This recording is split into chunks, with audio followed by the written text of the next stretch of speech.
안녕하세요. 웅덩이 매매법 레버리지 ETF 장기 투자자 디벨론몽입니다. 오늘도 계좌 먼저 공개하고 시작합니다. 국내 계좌는 양전이 코앞입니다.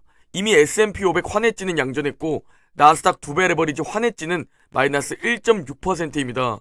그리고 이 환해지 종목들은 일단 전 당분간 매도 계획이 없습니다. 일단은 좀 더 보유할 계획입니다. 언제 직투로 갈아탈지는 정하지 못했고 미국 직투 계좌는 마이너스 29%입니다. 특히 눈에 띄는 게 여러분 QLD 평단가입니다. 드디어 이번 하락장에서 평단가를 50대까지 낮출 수 있었습니다. 제 목표는 40대까지 낮추는 겁니다.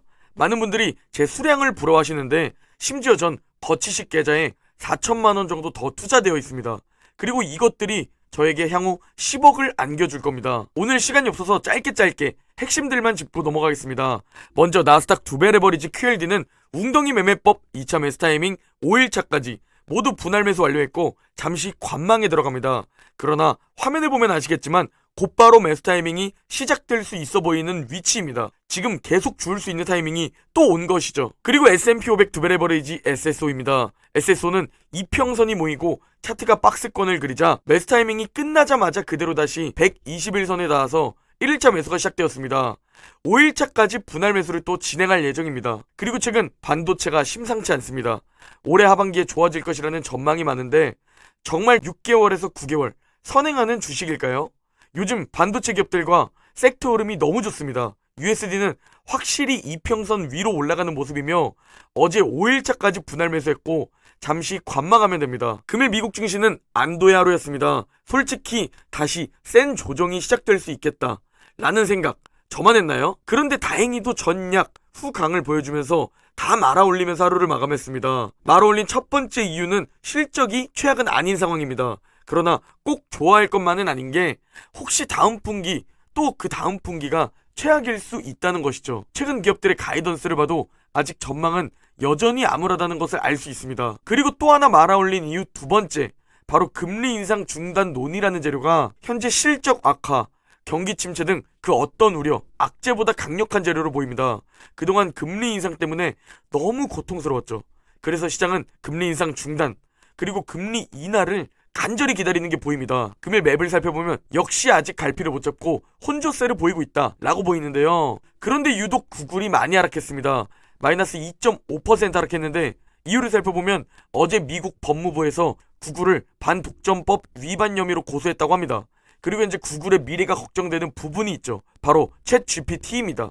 이것 때문에 구글의 창업자 등 급하게 내부 회의를 진행했다고까지 알려져 있는데 구글이 이번 위기를 어떻게 넘길지 지켜봐야 할 것 같습니다. 미국 10년물 국채금리는 3.451%이며 환율은 1236원입니다. 아마 당분간 큰 이슈가 없다면 1200원에서 1250원 사이에 머무를 것으로 보입니다. 금일 공포지수는 64입니다. 어제 시장은 딱 이걸로 정리가 가능합니다. 마이크로소프트가 쏘아올린 다음 분기 실적에 대한 우려, 그리고 그에 맞서는 금리 인상 중단 논의 이슈, 이걸로 어느 정도 어제 시장을 정리할 수 있을 것 같습니다. 다들 아시겠지만 마이크로소프트는 실적 발표하고 급등했다가 컨퍼런스 콜에서 급락을 보여주었죠. 그리고 그게 우리를 불안하게 만들었고요. 그런데 월가에선 이런 전망들도 나오고 있습니다. 바로 마이크로소프트의 가이던스가 굉장히 보수적으로 발표한 것 아니냐는 것이죠. 왜냐면 결국 마이크로소프트의 매출과 EPS는 오를 것이기 때문에 주가가 이런 이유로 하락한다? 장기적으로 진입 기회라는 전망들이 나오고 있습니다. 그러나 물론 단기적으로 보는 사람들은 주가 수익 비율이 24배인데 EPS가 11%나 줄어드는 기업을 지금 당장 사지 않겠다 라고 신중한 입장을 표하고 있습니다. 어제 이런 우려 속에서 실적 발표들이 진행되었는데 가장 중요했던 게 오늘 실적 발표한 테슬라입니다. 매출과 EPS가 예상치를 소폭 상회했는데 이게 그나마 다행이라는 표현이 맞습니다. 왜냐면 10월부터 테슬라는 지속적으로 컨센서스를 낮춰왔습니다. 그렇게 미리 낮아진 컨센서스를 테슬라 주가에 선반영했고 그리고 예상치를 소폭 상회한 것이죠. 거기에 총 마진율은 25.9%를 보여줬는데 5개 분기 중 최저를 기록했습니다. 거기에 연간 목표량을 생산하기 위해선 가격 조정이 어느 정도 필요하다고까지 말했죠. 그럼에도 불구하고 테슬라는 정말 우려했던 것보다는 괜찮다 라는 안도감의 실적 발표 4% 이상 상승하고 있습니다. 실적 발표 세부 내용을 살펴봐도 코에 걸면 코걸이, 귀에 걸면 귀걸이가 될 수 있어 보이죠. 그럼에도 테슬라는 여전히 좋은 매출 상승을 보여주고 있습니다. 제가 가장 좋아하는 매출 우상향을 보여주고 있죠. 현재 시장은 테슬라의 실적 발표, 이게 좋은 건지 안 좋은 건지 잘 판단을 못하는 듯 싶더니 갑자기 상승을 보이고 있습니다. 사실 어떤 부분인지는 아직 알 수 없으나 테슬라가 고맙긴 오랜만입니다. 그리고 다른 기업들의 실적 발표도 아주 간단히 살펴보면 보잉이 실적 발표를 했는데 화면을 보면 아시겠지만 그냥 어닝 미스 그 자체입니다. 그럼에도 불구하고 급락하지 않았습니다. 그 이유가 뭐냐면 바로 현금 흐름이 몇 년 만에 좋아졌다는 겁니다. 코로나 이후로 드디어 조금씩 과거 실적을 되찾는 느낌. 이게 현재 보잉에게 나타나고 있기에 급락하지 않은 겁니다. 그리고 AT&T가 실적 발표를 했는데 저도 마감한 주가를 방금 봤는데 아니 6.5%나 상승했습니다. EPS는 예상치를 소폭 상회했고 매출은 예상치를 소폭 하회했습니다.